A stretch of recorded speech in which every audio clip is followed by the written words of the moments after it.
अमरावतीच्या खल्लार गावात नवनीत राणांच्या सभेत राडा झाला।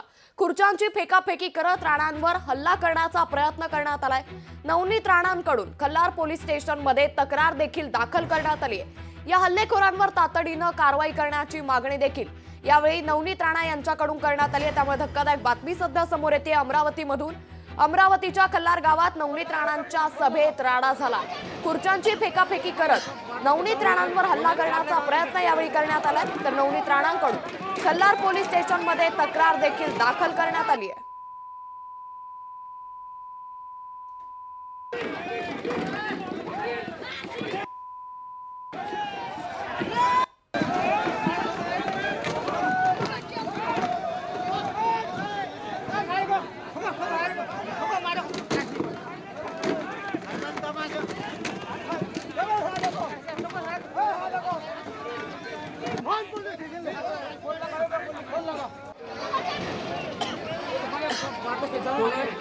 त्यांनी उचलला खुर्च्या आणि फेकणं आणि मारणं सुरू केला।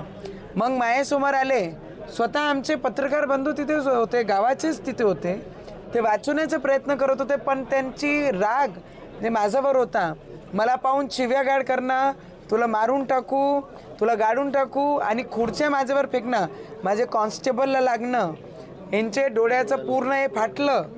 दुसऱ्या व्यक्तीला जर मी आज तिथे नसती, मला तर मारलंच, माझ्यावर खुर्च्या फेकलंच, स्पष्ट व्हिडिओमध्ये दिसत आहे। आम्ही गुन्हा दाखल केला आहे। तर अमरावतीमधून धक्कादायक बातमी सध्या समोर आली आहे। अमरावतीच्या खल्लार गावात नवनीत राणांच्या सभेत राडा झालाय। या संदर्भात अधिक माहिती देता आमचे प्रतिनिधी सूरज दहाट। सूरज, अमरावतीमध्ये नवनीत राणांच्या सभेत हा राडा झाला, काय एकंदर हे सर्व प्रकरण आहे? नक्कीच अंकित, आपण जर पाहायला गेलं तर दर्यापूर विधानसभा मतदारसंघातील जी युवा सन्मान पक्षाचे उमेदवार म्हणजेच भाजपचे जे बंडखोर उमेदवार आहेत रमेश बुंदेले यांच्या प्रचारार्थ खल्लार गावामध्ये जे आहे जी नवनीत राणांची प्रचार सभा ठेवण्यात आली होती। एकीकडे आपण जर पाहायला गेलो तर नवनीत राणा या सध्या महायुतीच्या घटक पक्षांमध्ये भाजप भारतीय जनता पार्टी नेते असं असताना सुद्धा बंडखोर भाजपच्या नेत्यांच्यासाठी नवनीत राणांनी सभा घेतली होती। त्याचमुळे जर पाहायला गेलं तर नवनीत राणांची सभा चालू असताना त्यांचं भाषण चालू असताना दोन गट आमने सामने आले आणि अचानक जे आहे खुर्च्यांची अक्षरशः फेकाफेक या ठिकाणी झाली होती। नवनीत राणांनी या ठिकाणी आरोप केलेला आहे की माझ्यावर हल्ला करण्याचा प्रयत्न करण्यात आला, असा नवनीत राणांनी हल्ला केलेला आहे। त्याचमुळे पाहायला गेलं तर दोन्ही गट मोठ्या प्रमाणात आमने सामने आले होते, एकामेकावर अक्षरशः धावण्याचा प्रयत्न या ठिकाणी केला, मात्र लागलीच पोलिसांनी या ठिकाणी धाव घेत या ठिकाणी दोन्ही गटांना शांत करण्याचा प्रयत्न केला। मात्र जर पाहायला गेलं तर या कारवाईसाठी जे संपूर्ण जो हल्ला आहे जो काँग्रेसच्या पदाधिकाऱ्यांनी केला असा जो आरोप आहे नवनीत राणा आणि भारतीय जनता पार्टीच्या वतीने करण्यात आलेला होता। त्याचमुळे जर पाहायला गेलं तर खल्लार पोलीस स्टेशनमध्ये मोठ्या प्रमाणावर भारतीय जनता पार्टीचे आणि युवा सन्मान पक्षाचे कार्यकर्त्यांनी अक्षरशः ठिय्या मांडलेला होता।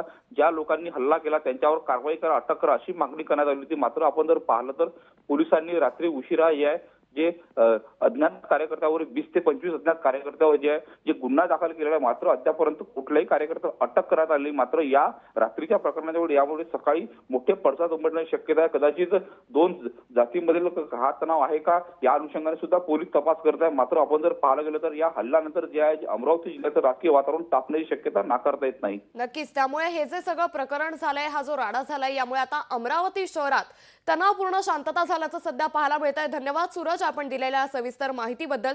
तर नवनीत राणांकडून खल्लार पोलीस स्टेशनमध्ये तक्रार देखील दाखल करण्यात आली आहे। या सर्व संदर्भात अमरावती पोलिसांनी काय प्रतिक्रिया दिली आहे पाहूयात। सभा झाल्यानंतर त्या ठिकाणी दोन गटामध्ये वाद झाल्याची बातमी बाहेर आली। या वादानंतर मॅडमच्या तक्रारीनंतर खल्लार पोलीस स्टेशनमध्ये गुन्हा दाखल करण्यात आलेला आहे आणि पुढील कायदेशीर कार्यवाही सुरू करण्यात आलेली आहे। सध्या गावामध्ये शांतता असून या ठिकाणी मोठ्या प्रमाणावर पोलीस बंदोबस्त तैनात आहे। माझी सर्व नागरिकांना पोलीस विभागातर्फे एक विनंती आहे की त्यांनी कोणत्याही प्रकारच्या अफवांवर विश्वास ठेवू नये व कोणत्याही प्रकारची माहिती त्यांना प्राप्त झाल्यास तात्काळ आपल्या जवळच्या पोलीस विभागाशी संपर्क करावा। लोकशाही मराठी ऐका, पहा, जागरूक रहा।